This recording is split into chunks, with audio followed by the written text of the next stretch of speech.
tiene nada que ver con la primavera.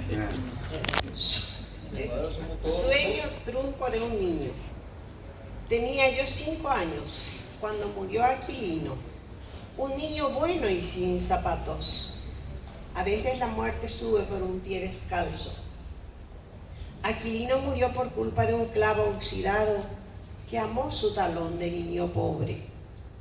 En un descuido escapé del control de mi madre, quien sentía en su pecho el dolor de otra madre, y fui a ver al niño muerto.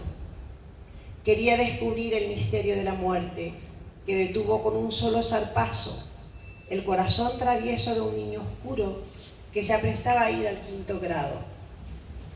Y lo vi allí, tendido sobre la misma mesa donde hacía los deberes y comía con sus hermanos el alimento simple que por arte de magia su madre conseguía casi todos los días. Y pasaron los años y aquel primer muerto se hizo polvo y olvido. Y yo me hice mujer, apenas. Y mi hermano mayor fue padre.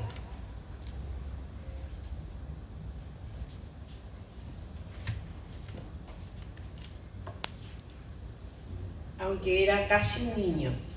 Y una noche alguien le disparó un tiro y su corazón volvió a latir en otro tiempo. Muchas gracias.